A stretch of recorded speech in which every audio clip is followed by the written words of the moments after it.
Going into any new training phase should be an exciting process. When we enter into a phase of fat loss and body recomposition, motivation usually runs high at the excitement of a leaner, better looking, better performing version of ourselves.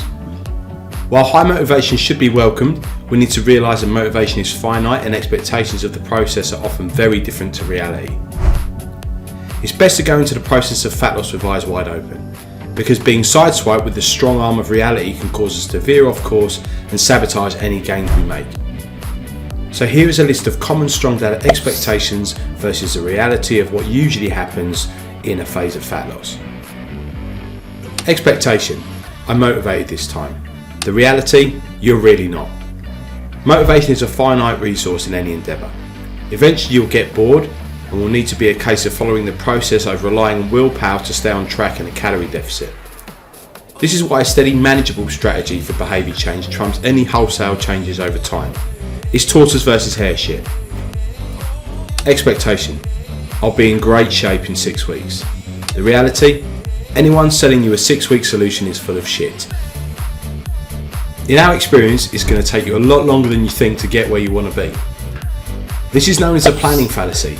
We overestimate what we can achieve in short periods of time and subsequently underestimate what we can achieve in long periods of time. Realistic weight loss is between 0.5 to 1.5% of body weight per week. Work this out. It might not be a drastic change on the scale.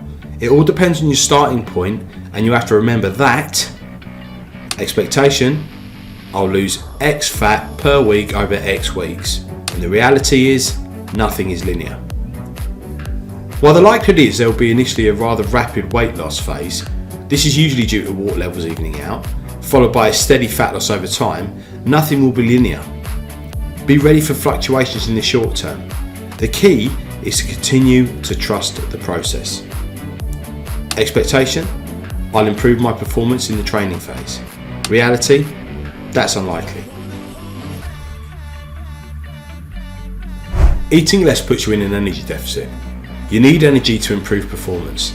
At a base level, I'm sure you can see the problem here. If you've been training a while, it's going to be difficult to make any improvement in performance. Our suggestion is to see a minimal reduction in performance as a success. Reframe what you should expect from this training phase. Focus on the primary goal, because it is likely this will improve total performance over time. Expectations: I'll feel great eating healthier. The reality: you might feel a bit flat. The thing is, you could be in a calorie deficit and have a worse diet than if you did it eating at maintenance. Do not confuse good with less. While by default we do tend to eat more nutritious food in a diet phase, purely to feel fuller, you are still likely to be in a calorie deficit and thus have less energy. This is not up for discussion. Less energy might mean you feel a little flat from time to time. Having less energy can make you feel tired, and that of course can affect your mood. Be conscious of this and you can deal with it. If mood swings don't happen, great, but if you're self-aware, you can understand why you are feeling like this and how to manage your relationships and emotions better in the future. Expectations: I'll have lots of support. The reality: not everyone is going to be on side. You might think that family and friends have got your back. While this is probably the case, when it comes to changing your diet and in turn your physique, don't expect everyone to be supportive. When we choose to make change, we often inadvertently shine a light onto others' behaviours and insecurities. By making better choices for your desired outcomes, family and friends often feel alienated, and this can lead to subconscious and sometimes conscious sabotage. It is important that from day one, you set boundaries and expectations of your social circles to ensure that they understand this process is important to you and you would like them to buy into it. Be ready for difficult conversations and be open and honest about why this is important to you and the positive effect it will have on their life.